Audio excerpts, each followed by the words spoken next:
गान्धीले अङ्ग्रेजलाई भारत छोडो आन्दोलन छेडे। भारतमा अङ्ग्रेजको चाहिँ शासन हट्यो, तर सबै अङ्ग्रेज छोडेर त गएन, कति भारतमा पनि बसेका छन्। त्योभन्दा पहिले पृथ्वीनारायण शाहले यहाँबाट इसाईहरूलाई खेदेको छ। इसाई पादरी र इसाई पादरीले इसाई बनाएका नेपालीहरूलाई यहाँबाट खेदेको छ। त्यसको 250 वर्षपछि उसले भारत छोडो आन्दोलन भने इसाईलाई खेद्नुपर्छ भन्ने प्रेरणा महात्मा गान्धीले कहाँबाट आयो? त्यो पृथ्वीनारायण शाहबाट प्रेरणा पाए होला। उसले भद्र आज्ञा आन्दोलन गरे, यिनले पनि इसाईलाई चाहिँ ढुग्रो मुग्रो गरेर खेटेको होइन। इसाई धर्मप्रति पृथ्वीनारायण शाह कुनै वैरभाव थिएन। र अब मैले अघि नै भने विश्व राजनीतिको चेरोफेरोमा बसेर पृथ्वीनारायण शाहको मूल्याङ्कन गर्नुपर्छ। अनि यहाँका ती इसाई पादरीहरूले के भन्थे भन्दाखेरि यहाँ अब छिट्टै गोर्खालीले नाकाबन्दी लगाइसक्यो, गोर्खालीले आक्रमण गर्छ, गोर्खालीले आक्रमण गरेपछि यहाँका मल्लराजहरू हार्छन्, गोर्खालीले जित्छ, गोर्खालीले जितेपछि अनि हाम्रो चाहिँ नेपालको बाटोबाट चिना हान्ने चाहिँ अभियान ब्रेक हुन्छ, ब्लक हुन्छ र छिटो आक्रमण गर्छ भनेर काठमाडौँमा बसेका इसाई पादरीहरूले अनि पटनामा बसेका चाहिँ गभर्नरलाई पत्र लेख्थे। त्यसो भएर पृथ्वीनारायण शाहले इसाई धर्ममाथि उसको कुनै वैरभाव थिएन। इसाईलाई लखटेको कारण के त भने यी 7 समुद्रबाट आएका फिरङ्गीहरू धर्म कर्म गर्ने साधु सन्त भनेका त जासुस पो गर्ने रहेछन्, जासुस गर्ने राजनीति गर्ने भनेर खेल्यो।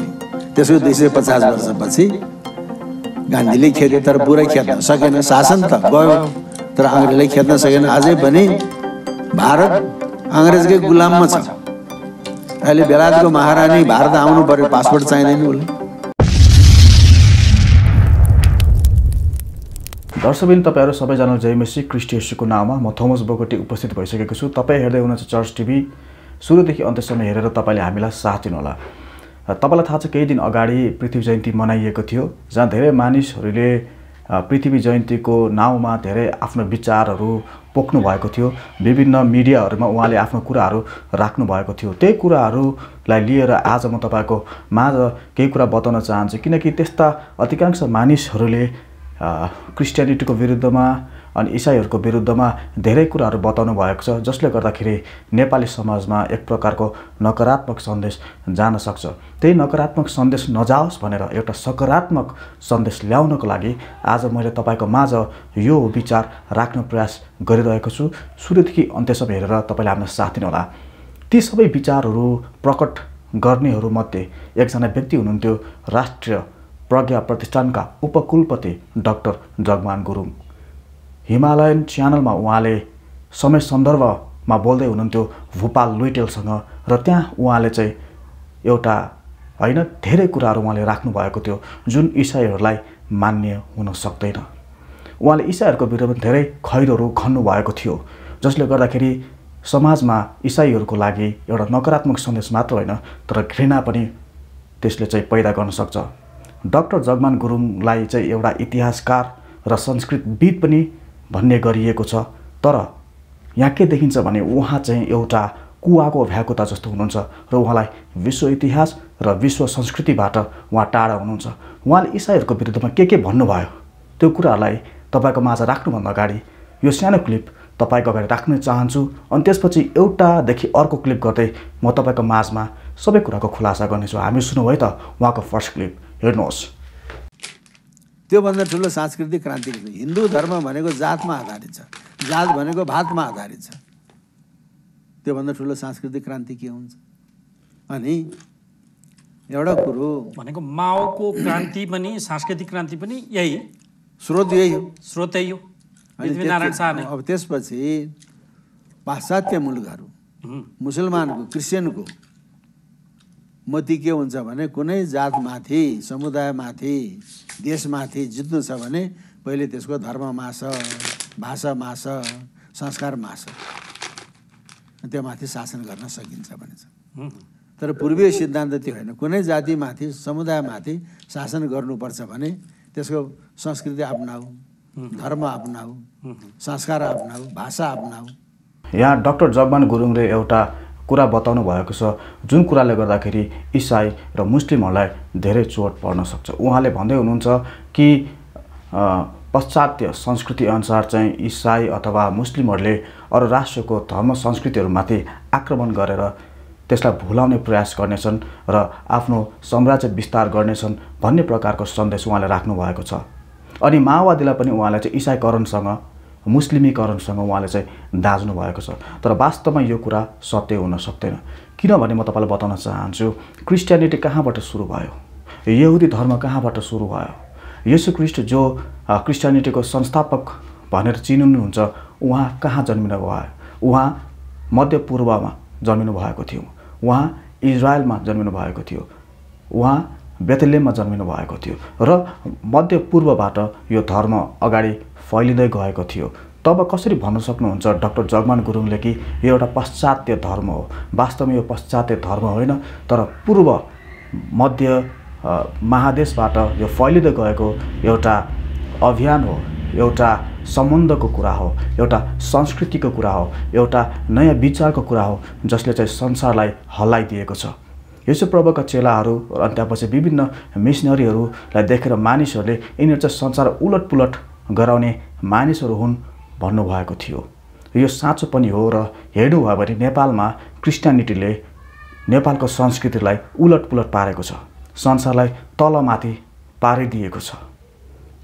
अनि त्यसपछि तपाईँलाई थाहा छ इसाई धर्मले तपाईँको संस्कृतिमाथि आक्रमण गर्दैन, तर यदि नै हो कि तपाईँको हृदयलाई त्यसले परिवर्तन गर्न प्रयास गर्दछ, तपाईँको अभ्यासलाई, तपाईँको संस्कृतिलाई, तपाईँको विभिन्न विचारहरूलाई, आस्थाहरूलाई परिवर्तन गर्न तपाईँको मातहतमा त्यसले राखिदिन्छ। इसाई धर्म एउटा छनौट हो, तपाईँले छनौट गरिसके पाछा त्यसलाई तपाईँले आफ्नो जीवनमा लागू गर्न सक्नुहुन्छ। यही नै सत्य हो, यही नै तथ्य हो।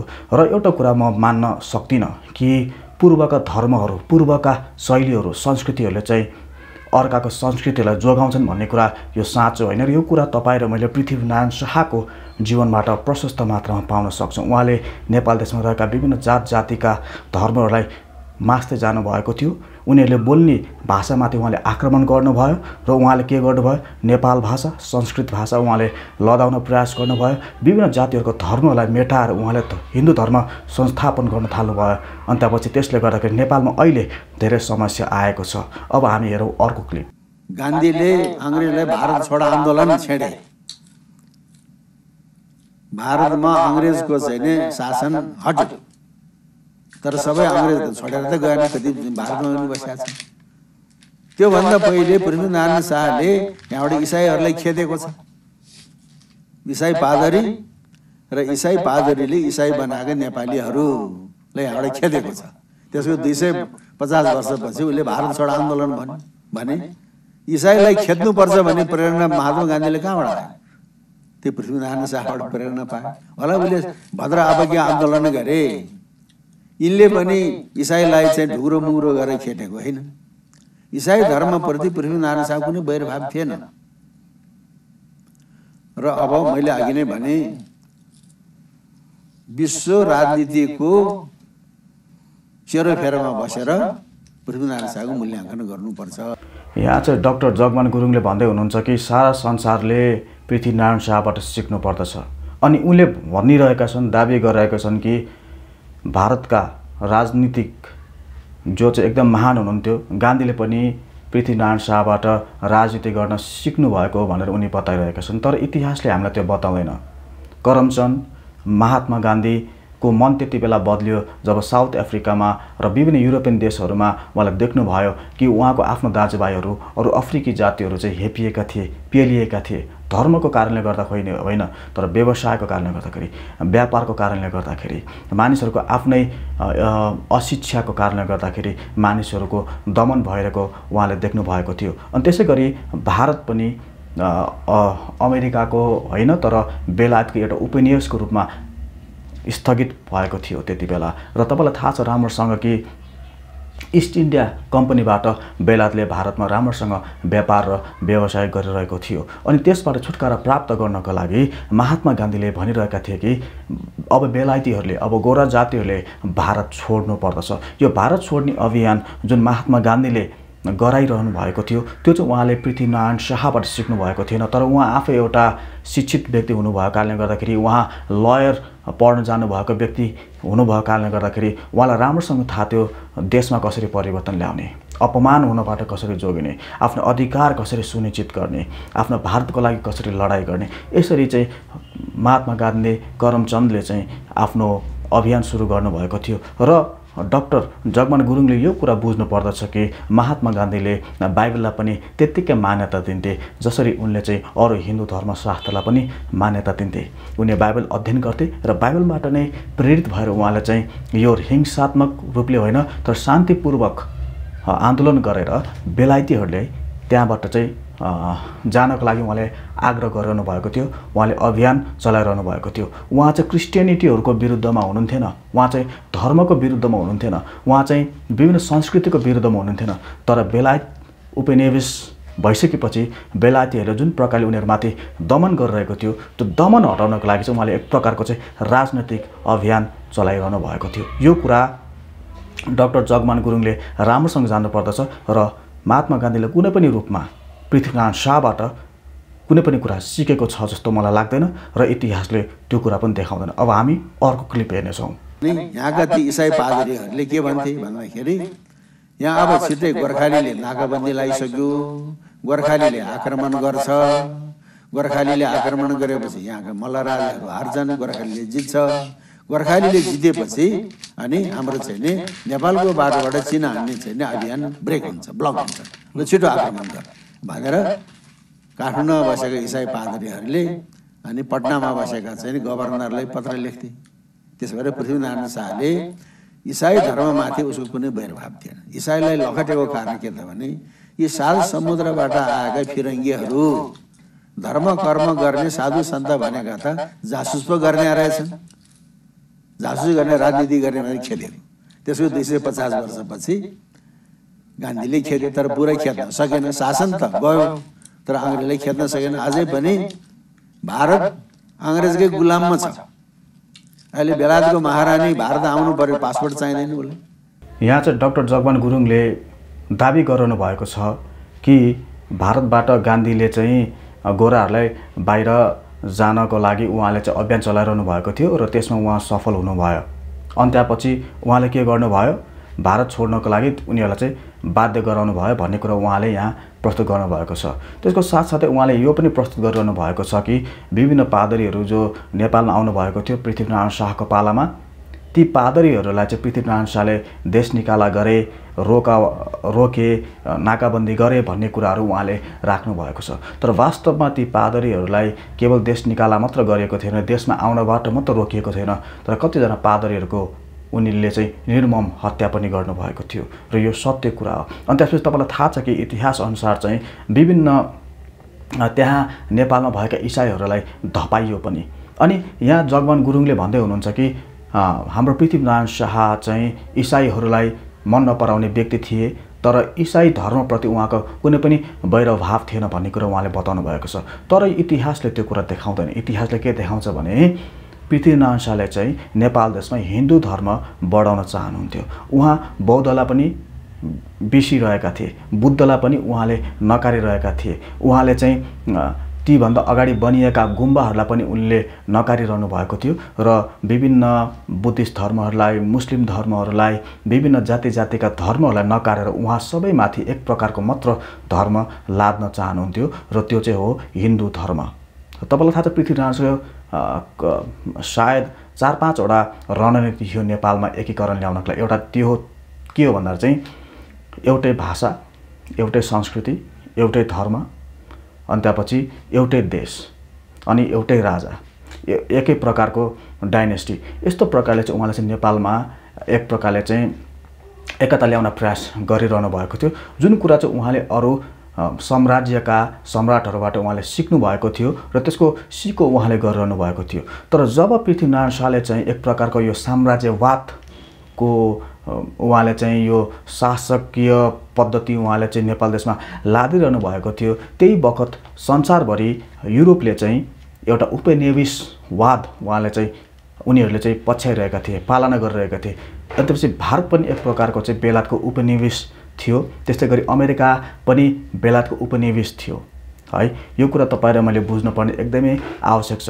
चाहे त पृथ्वीनारायण शाह पछिको 2050 वर्षपछि महात्मा गान्धीले त्यो अभियान चलाए तापनि एउटा कुरा हाम्रो जगमान गुरुङले के कुरा पत्ता लगाउनुपर्छ भने पृथ्वीनारायण शाहको बारेमा महात्मा गान्धीलाई केही पनि थाहा थिएन, किनभने भारतमा नेपालको इतिहास, नेपालको शासकहरूको इतिहास पढाइदिन। तर भारतलाई यो कुरा पढाइन्छ कि नेपाल पनि भारतको एउटा भाग हो, भारतको एउटा प्रान्त हो, राज्य हो भन्ने कुरा भारतका विभिन्न विद्यार्थीलाई सिकाइने गरिन्छ। अहिले पनि त्यो कुरा सिकाइन्छ र यो दुःखको कुरा हो कि नेपाललाई एउटा स्वतन्त्र देशको रूपमा भारतले चिन्दैन, अहिले पनि चिनिरहेको छैन। भारतले नेपाललाई आफ्नै राज्य जस्तै, आफ्नै प्रान्त जस्तै व्यवहार गर्दछ। यो दुःखको कुरा हो। अनि त्यसपछि म फेरि तपाईँलाई क्लियरली पार्न चाहन्छु, पृथ्वीनारायण शाहले क्रिस्चियनहरूको हत्या गर्नुभएको थियो। उनीहरूलाई देश निकाला मात्र गर्नुभएको थिएन, निर्मम हत्या गर्नुभएको थियो ती पादरीहरूको। यो कुरा तपाईँ र मैले जान्नु आवश्यक छ। अनि त्यसपछि अब हामी अर्को क्लिप हेर्नेछौँ र त्यसबाट हामी अझै कुरा जान्न प्रयास गर्नेछौँ। भनेपछि भारतको मूल चाहिँ भारत निर्माता त बेलायतको महारानी सम्झिनु पर्यो। त्यो भारतको चाहिँ त अङ्ग्रेजले चाहिँ एक डल्लो बनाइदिएको हो। त्यही त अङ्ग्रेजले उत्पत्ति गरेर एक डल्लो बनाइदियो भने उसको मूल वा उत्पत्तिको स्रोत त बेलायत बेलायतको। अनि अब अहिले हाम्रो नेपालको पृथ्वीनारायण शाह कुरा सुन्नुहोस् है, भारतको चाहिँ नि राष्ट्रिय गान के हो? जय गणमन भारत भाग्य विधाता। त्यो भारतको भाग्य विधाता भनेको के हो? अङ्ग्रेजको चाहिँ नि त्यसलाई पुकार्छ बादशाह, भारत भाग्य विधाता। अहिले भारत चाहिँ जहाँ जहाँ चाहिँ नि अङ्ग्रेजले शासन गरेका थिए उपनिवेश, त्यसको चाहिँ कमनवेल्थ कन्ट्रीको एसोसिएसन छ, कमनवेल्थ भन्छ। भारत सार्वभौम सत्ता सम्पन्न स्वतन्त्र राष्ट्र होइन, म दावा साथ भन्छु। आजको दिन पनि कमनवेल्थ कन्ट्रीहरूको चाहिँ नि एउटा कमिटीको चिफको त बेलायतको महारानी हुन्छ। बेलायतको महारानी भारत आउनु पर्यो भने उसले पासपोर्ट चाहिँदैन, भारत उसको राज्य अन्तर्गतको। र तपाईँले बुझ्नुहोस्, ठुल्ठुला राजनीतिज्ञहरूसँग सोध्नुहोस्, म त त्यो कुरा यस्तो हो भन्दाखेरि अब नेपाल चाहिँ पृथ्वीनारायण शाहले एकीकरण गरेको, भारत चाहिँ अङ्ग्रेजले एक डल्लो बनाइदिएको, त्यसबाट भारत भाग्य विधाता भन्छ। त्यो भारत भाग्य विधाता भनेको रविन्द्रनाथ टेगोरले रचना गरेको थियो। रविन्द्रनाथ टेगोरले भारतका चाहिँ राष्ट्र के अरे विश्वकविले रचना गरे। अनि बेलायतको चाहिँ सम्राटलाई भाग्य विधाता भनेपछि अनि नोबेल पुरस्कार दिए, त्यसै नोबेल पुरस्कार दिन्छ। यो भिडियोमा डाक्टर जगमान गुरुङले अलिकति स्पष्ट पार्न प्रयास गरिरहनु भएको छ, तर उहाँ पनि कतै कतै यहाँ गल्ती गरिरहनु भएको छ। अघि पनि मैले तपाईँलाई बताइरहेको थिएँ कि जब कि पृथ्वीनारायण शाहले एक प्रकारले आफ्नो साम्राज्यवादको सिद्धान्त प्रयोग गरिरहनु भएको थियो भने बेलायतीहरू एकदम अगाडि पुगिसकेका थिए। उनीहरूलाई थाहा भइसकेको थियो कि अब एक प्रकारले साम्राज्यवाद अगाडि बढेर काम लाग्दैन, अब हामीले एक प्रकारले उपनिवेशवाद बनाउँदै जानुपर्छ भन्ने कुरा उनीहरूलाई राम्रोसँग थाहा थियो। त्यो हो कि उनीहरू बेलायतबाट नै भारतमा अथवा विभिन्न देशहरूमा विभिन्न कम्पनीहरू आफ्ना मानिसहरू राख्नेछन् र उनीहरूले कन्ट्रोल गर्नेछन् त्यो त्यहाँका व्यवसायहरू, त्यहाँका बिजनेसहरू, त्यहाँका स्रोत साधनहरू। यसरी उपनिवेश गरेर चाहिँ बेलायतले विभिन्न देशहरूको धन सम्पत्तिमा एक प्रकारले चाहिँ हस्तक्षेप गरेर त्यसलाई फाइदाको रूपमा लिने काम गरेको छ। अमेरिका स्वयं एउटा उपनिवेश थियो, विभिन्न देशहरूको उपनिवेश, विभिन्न राज्यहरू थियो अमेरिकामा। जस्तो तपाईँले हेर्नु न्युयोर्क, सिकागो, विभिन्न ठाउँहरू तपाईँको French, Holland, Sweden, Portugal, Spain बेलायतको अन्डरमा थियो।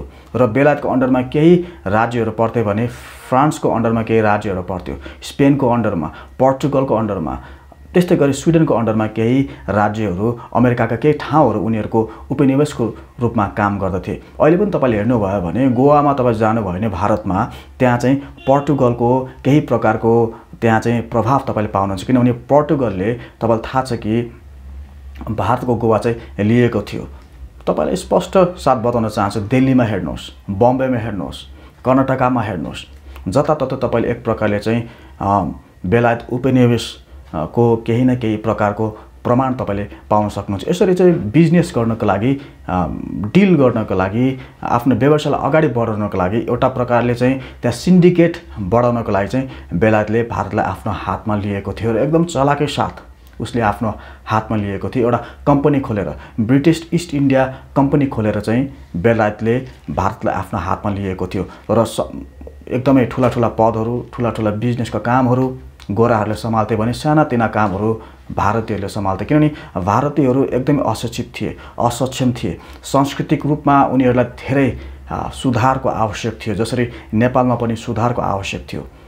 तपाईँलाई थाहा छ पृथ्वीनारायण शाहले नेपालमा भलै ब्रिटिस राज्य आउन दिएन, तर पनि तपाईँलाई एउटा कुरा बताउन चाहन्छु, जबसम्म पृथ्वीनारायण शाह हुनुहुन्थ्यो त्यति बेलासम्म अधिकांश मानिसहरू अशिक्षित बने, अधिकांश मानिसहरू कुवाको भ्याकुता जस्तो बने, अधिकांश मानिसहरूमा दमन गरियो, उनीहरू पीडकहरू थिए, उनीहरूमाथि ठुलो अत्याचार गरियो। विभिन्न ठाउँमा उनले चाहिँ युद्धका नियमहरू तोडेर उहाँले चाहिँ मानिसहरूलाई कब्जा गरेको तपाईँ र मैले थाहा पाउन सक्छु। मैले पृथ्वीनारायण शाहलाई खराब भनेको होइन। Everything is fair in war and love भनिन्छ। पृथ्वीनारायण शाहले आफ्नो राज्य बढाउनको लागि जे जति गर्नुभयो त्यो कुरा राम्रो भयो। त्यसको परिणाम आज नेपाल देश एक भएको छ र तपाईँ र म आज नेपाली भनेर चिनिएका छौँ। तर त्यो समयमा केवल काठमाडौँलाई नेपालको रूपमा चिनिन्थ्यो भन्ने कुरा तपाईँ र मलाई राम्रोसँग थाहा छ। हाम्रो हजुरबा, हाम्रो नातागोताहरूले यदि तपाईँले आफ्नो पुर्खाहरूलाई हेर्नुभयो भने उनीहरूले चाहिँ काठमाडौँलाई एक प्रकारले नेपालको रूपमा चिन्दथे। अनि जब पृथ्वीनारायण शाहले काठमाडौँको त्यो समृद्धि देखे, काठमाडौँको त्यो सुन्दरता देखे, उनी काठमाडौँलाई, भक्तपुरलाई, ललितपुरलाई आफ्नो हातमा पार्न चाहन्थे र उनले युद्धका नियमहरू तोडेर विभिन्न मल्ल राजाहरूमाथि उहाँले विजय हासिल गरेर नेपाललाई उहाँले सशक्तिकरण गर्ने काम गर्नुभयो। उहाँले विभिन्न राज्यहरूलाई 2200-2400 राज्यहरूलाई एकीकरण गरेर नेपाल बनाइएको भन्न त भनिन्छ, तर त्यो केवल उहाँको एउटा रणनीति मात्र थियो, त्यो केवल उहाँको एउटा सुरुवात मात्र थियो।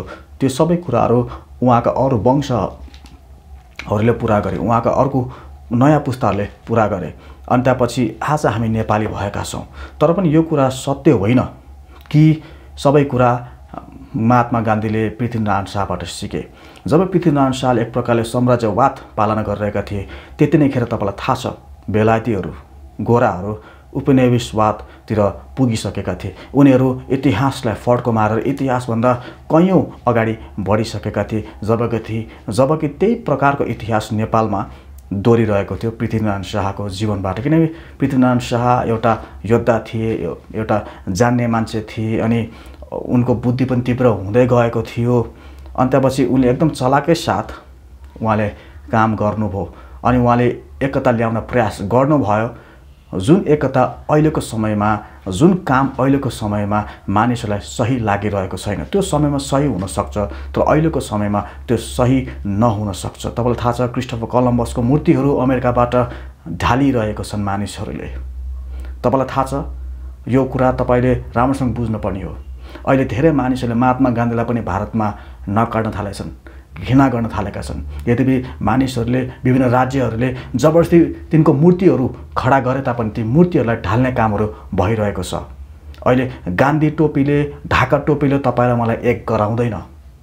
अनि तपाईँलाई छक्क पर्नु पर्दैन जब कुनै व्यक्तिले पृथ्वीनारायण शाहको मूर्ति ढाल्यो भने तपाईँलाई छक्क पर्नु पर्दैन। किनभने पृथ्वीनारायण शाहले नेपाललाई जित्दाखेरि नेपालका राज्यहरूलाई एकीकरण गर्ने प्रयासमा उहाँले केही जातिहरूलाई मात्र उहाँले फाइदा हुने काम गर्नुभयो र केही जातिहरूलाई चाहिँ उहाँले बेफाइदा हुने काम गर्नुभयो। यसको मूलत अर्थ यो हो कि उहाँको रणनीति राम्रो त थियो, तर त्यो सबैजनाको लागि राम्रो थिएन, असल थिएन, फाइदाजनक थिएन। त्यस कारणले गर्दाखेरि जुन सङ्घीयता अहिले अमेरिकामा छ त्यही सङ्घीयता अहिले नेपालीहरू चाहन्छन्। उनीहरू नयाँ नेपाल चाहन्छन्। पहिला पुरै अमेरिका बेलायतको कन्ट्रोलमा थियो, हल्यान्डको कन्ट्रोलमा थियो, फ्रान्सको कन्ट्रोलमा थियो, पोर्टुगलको कन्ट्रोलमा थियो, स्विडेनको कन्ट्रोलमा थियो, स्पेनको कन्ट्रोलमा थियो। तर उनीहरूले लडाइँ गरे, युद्ध गरे। त्यो कम्पनीहरू अब उनीहरूले कन्ट्रोल गर्न पाउँदैन भनेर उनीहरूले चाहिँ आवाज उठाए। अनि ती कम्पनीहरू कसको भयो? अमेरिकन्सहरूको हुन थाल्यो। हल्यान्डमा जो मानिसहरू थिए उनीहरू अमेरिकामा जान थाले अनि केही राज्यहरूमा उनीहरू बसोबास गरे। त्यसरी उपनिवेश तयार भएको हो। बेलायतबाट केही मानिसहरू अमेरिकामा गए, केही ठाउँहरू ओगटे, त्यो ठाउँ चाहिँ बेलायतको उपनिवेश भयो। त्यहाँ गएर लडाइँ गरेर जित्नुपर्छ भन्ने पनि थिएन। तर कम्पनीहरू खडा गर्ने, बिजनेस गर्ने, व्यापार गर्ने, स्रोत साधनहरू आफ्नो देशमा ल्याउने, त्यो कुनै पनि देशको असल कुरा त हुनसक्छ। तर जुन देश हार्दछ, जुन देशले चाहिँ बुद्धि लाउन सक्दैन, उसको लागि त्यो फाइदाजनक हुनसक्छ। त्यस कारणले गर्दाखेरि रेड इन्डियन्सको लागि फाइदाजनक थिएन। त्यस कारणले गर्दा तपाईँले हेर्नुभयो भारतीयहरूको लागि फाइदाजनक थिएन, चाइनिजहरूको लागि फाइदाजनक थिएन, नेपालीहरूको लागि फाइदाजनक थिएन। त्यस कारणले गर्दाखेरि हामीले स्वाभाविकै रूपमा गोराहरूको कामलाई घृणा गर्नु एकदमै स्वाभाविक हो। तर यदि तपाईँले हेर्नुभयो भने पनि हामी पनि त्यसरी त गर्न चाहन्छौँ, तर हामी असक्षम थियौँ। अहिले चाइनाले धेरै प्रयास गरिरहेको छ, तर चाइनाले पनि त्यो लेभलमा पुग्न सकेको म देख्दिनँ र यो एकदमै अचम्मको कुरा छ। अनि त्यसपछि यो खुसी कुरा हो कि भारतले पनि सिक्यो, अमेरिकाबाट सिक्यो। भारतले अमेरिकाबाट सिक्यो। यो कुरा तपाईँले मलाई जान्नु आवश्यक छ। भारतले अरू विभिन्न देशहरूबाट सिक्यो, तर नेपालबाट सिकेन। भारतलाई नेपालबाट सिक्न आवश्यक छैन स्वतन्त्र हुनको लागि। भारतमा धेरै शिक्षित मानिसहरू थिए। अनि त्यसपछि भारतले अमेरिकाबाट सिक्यो कसरी चाहिँ बेलायतीहरूबाट स्वतन्त्र हुने भनेर। त्यो इतिहास उनीहरूले सिके। अनि त्यस एकदमै शान्तिपूर्वक उनले आफ्नो अभियान चलाए, कार्य गरे, राजनीतिक जीवन सुरु गरे अनि भारतलाई स्वतन्त्र तुल्याए। एउटा निर्भर देश उनले बनाउन चाहेनन्, तर आत्मनिर्भर देश उनले बनाउन चाहे। त्यस कारणले गर्दाखेरि तपाईँहरू एकदम होस पुर्याउनु पर्छ। यस्ता मानिसहरूको सोच विचारहरू हामीले सुन्दै गर्दाखेरि, यस्ता च्यानलहरूबाट प्रसारण हुँदै गर्दाखेरि तपाईँको मस्तिष्क मन्थन हुन आवश्यक छ। तर तपाईँको मस्तिष्कको विचारहरू सबै उडाउनु आवश्यक हुँदैन। जो कुरा तपाईँ र मलाई एकदम महत्त्व गरी जान्नु र बुझ्न आवश्यक छ। उनले भन्दै थिए कि भारत चाहिँ अहिले पनि बेलायतको कन्ट्रोलमा छ, अहिले पनि महारानीको कन्ट्रोलमा छ। तपाईँलाई थाहा छ अधिकांश राष्ट्रहरू गोराहरूको कन्ट्रोलमा छ। कुनै पनि राष्ट्रको राजनीति अवस्थाहरू, आर्थिक अवस्थाहरू गोराहरूबाट अलग रहन सक्दैन, बेलायतीहरूबाट अलग रहन सक्दैन, अमेरिकाबाट अलग रहन सक्दैन। यदि तपाईँले हेर्नुभयो भने चाइनामा यति धेरै कम्पनीहरू गोराहरूका छन् कि कतिपय स्रोत साधनहरू अहिले पनि गोराहरूको हातमा छ। जसरी तपाईँलाई थाहा छ यहुदीहरू एकदम पावरफुल हुन्छन्, एकदम बौद्धिक रूपमा उनीहरूले संसारलाई कन्ट्रोल गरेका छन्।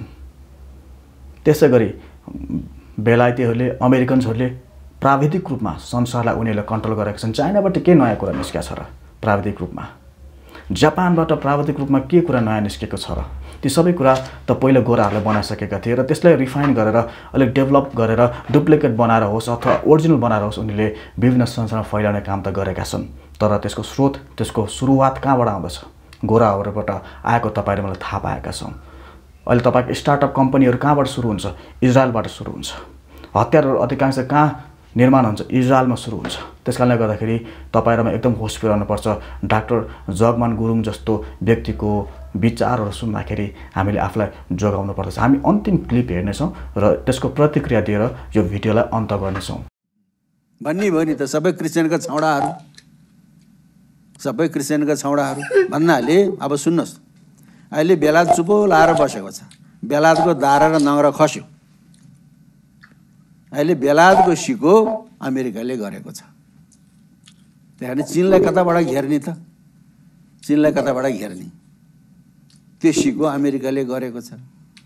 250 वर्ष अगाडिको छैन, रिस फेरेको छैन। दर्शकबिन्द, यहाँ डाक्टर जगमान गुरुङले चाइनालाई, बेलायतलाई र अमेरिकालाई, भारतलाई तुलना गरिरहनु भएको छ। अनि उहाँले भन्दै हुनुहुन्छ कि अमेरिकाले बेलायतबाट सिकिरहेको छ। अमेरिकाले बेलायतबाट सिक्न आवश्यक छ र? बेलायत एउटा स्वतन्त्र देश भइसकेको छ। पहिलेदेखि स्वतन्त्र थियो, पहिलेदेखि पावरफुल थियो, अहिले पनि पावरफुल छ। अहिले पनि अमेरिकालाई उसले धार्मिक रूपमा कन्ट्रोल गरिरहेको छ। अहिले पनि तपाईँलाई थाहा छ संसारलाई बेलायतका महारानीले कन्ट्रोल गरिरहनु भएको छ। यो त सबैलाई थाहा छ। यो त बाइबलले पनि हामीलाई बताउँदछ कि एउटा रानीले सारा संसारलाई कन्ट्रोल गर्ने छिन् भन्ने कुरा त बाइबलले पनि तपाईँ र मलाई देखाउँदछ। अनि त्यस तपाईँ र मलाई यो पनि थाहा छ कि अमेरिकामा भएका जो जति गोराहरू छन् उनीहरू चाहिँ युरोपबाट नै गएका हुन्। उनीहरू त्यहाँबाट उत्पत्ति भएर बसेका होइनन्। उनीहरू त्यहाँका रैथाने मानिसहरू होइनन्। त्यहाँका रैथाने मानिसहरू ब्राजिलियन हुन सक्छन्, रेड इन्डियन्सहरू हुन सक्छन्, मेक्सिकन्सहरू हुन सक्छन्, तर गोराहरू कहिले पनि अमेरिकाको रैथाने मानिसहरू होइनन्, जातिहरू होइनन्। त्यस कारणले गर्दाखेरि अमेरिकालाई चाहिँ बेलायतबाट सिक्नु आवश्यक छैन, किनभने अमेरिकाले आफ्नो स्वतन्त्रताको लागि त्यति नै बेला हल्यान्डसँग युद्ध गर्यो।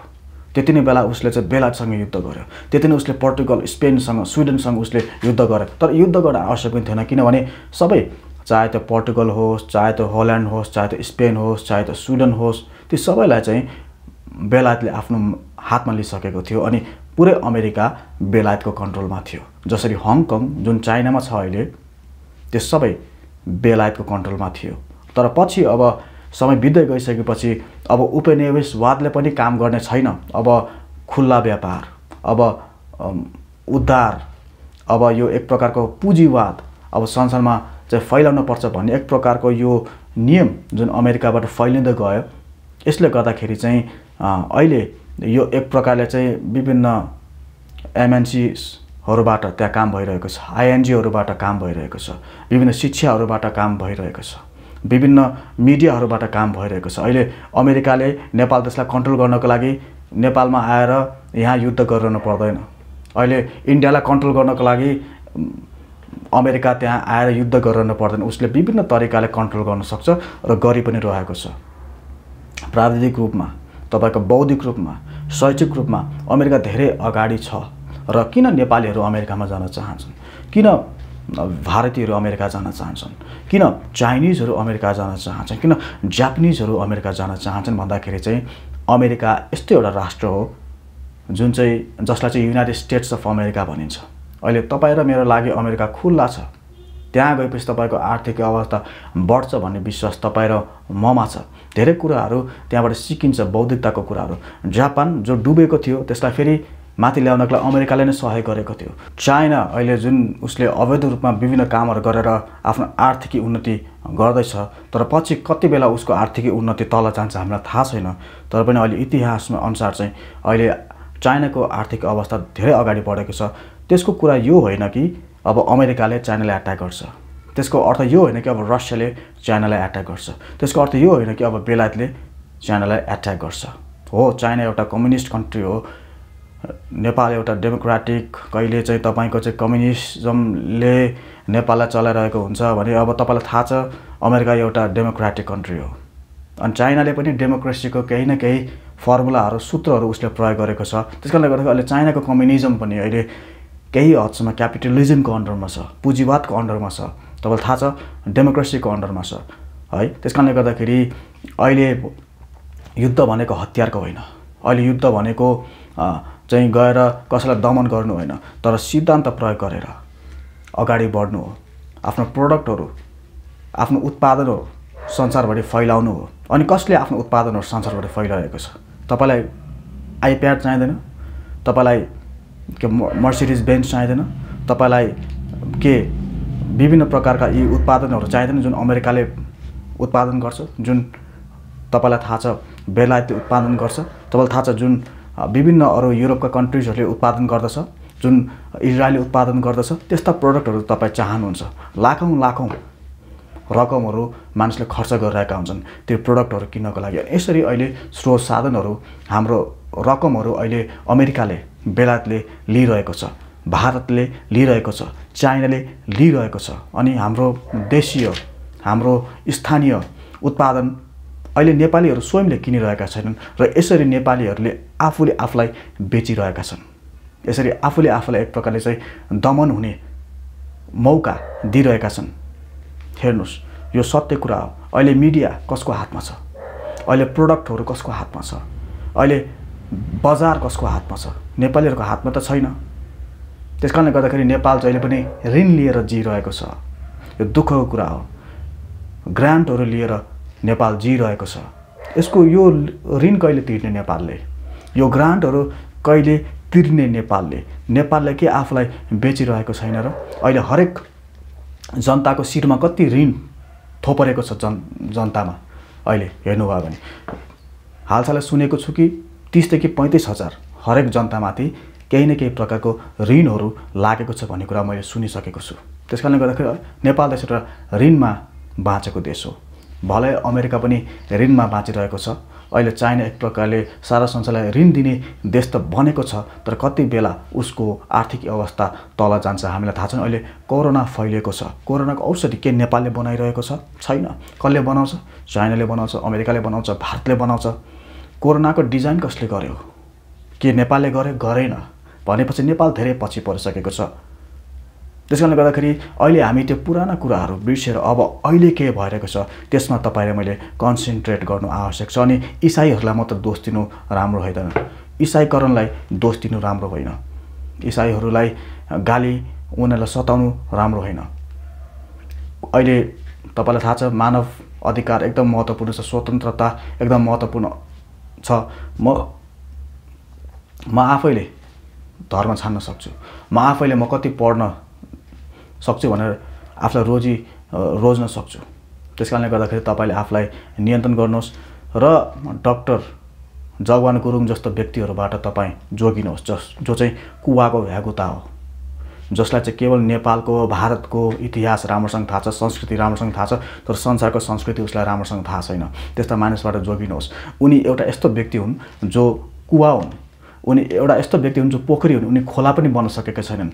र म उनलाई आदेश दिन चाहन्छु, निर्देशन दिन चाहन्छु, उनलाई एउटा सजेसन दिन चाहन्छु कि अब उहाँ एउटा पोखरी होइन, एउटा कुवा होइन, तर उहाँ अब एउटा खोला पनि बन्न आवश्यक छ, जो चाहिँ एउटा महासमुद्रमा गएर मिसिन्छ है, विश्वमा गएर मिसिन आवश्यक छ। विश्वले के भन्छ, विश्व अवधारणा के हो, त्यो कुरा जान्न डाक्टर जगवान गुरुङलाई एकदमै धेरै आवश्यक छ। हस्त तपाईँहरूले सुरुदेखि अन्तसम्म यो भिडियो हेरिदिनु भएको लागि धन्यवाद छ। परमेश्वरले तपाईँलाई आशिष दिनुभएको छ। यदि तपाईँ भविष्यमा यस्तै सामग्रीहरू, भिडियोहरू, जानकारी, ज्ञानवर्धक कुराहरू सुन्न चाहनुहुन्छ भने तपाईँले हाम्रो च्यानललाई सब्सक्राइब गर्न नभुल्नुहोला। परमेश्वरले तपाईँहरूलाई आशिष दिनुभएको होस्।